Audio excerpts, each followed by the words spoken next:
Is there anything wrong with staying on psychiatric medications forever? My name is Dr. Ruth Dutton. I'm a board certified adult psychiatrist, and I talk a lot on this app about the importance of providing full informed consent when starting a psychiatric medication, as well as concepts of safety prescribing. And one of the questions that's come up is, what if I want to stay on a psychiatric medication forever? Is there anything wrong with that? So in short, this is going to be a really individualized decision. The dogma that a lot of us trained with is that if you've had more than one episode of depression or psychosis or mania, that you should essentially be on these medications for life.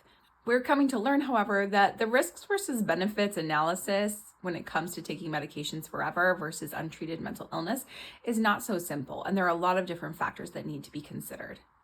That being said, if you're tolerating a medication well, and you find that it's helpful, is there any reason to necessarily come off? And essentially, I would say that if you feel like everything is going well and it's helping you and you're not having any side effects and you don't mind taking a pill every day, then there's not necessarily a reason that you should or would have to get off of these medications.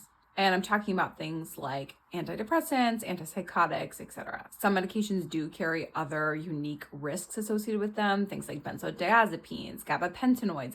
And so these certainly do require a little bit more of a nuanced approach as far as using these medications for the rest of your life. Usually the reasons that people want to discontinue their psychiatric medications are that one, they're having side effects or adverse effects and it's causing them harm. Two, they feel like the medication basically stopped working for them and so they don't want to continue to take a medication that isn't effective. Or three, they feel like they've been stable, they've had resolution of their symptoms, and they want to see how they do without medications. But this doesn't mean that everyone is going to get to a place where they want or may be able to get off of their psychiatric medications. And I'm absolutely going to take into account the patient's preferences and perspectives on this. I am going to frequently reassess whether or not a patient needs to be on a medication and, of course, offer the opportunity to consider lowering doses or tapering off. But if the patient isn't interested in that, then that's something that I support as well, as long as there's not any clear safety issues or adverse effects going on. What about you? Are you comfortable with taking your psychiatric medications for the rest of your life, or would you prefer to get off at some point? Let me know in the comments below.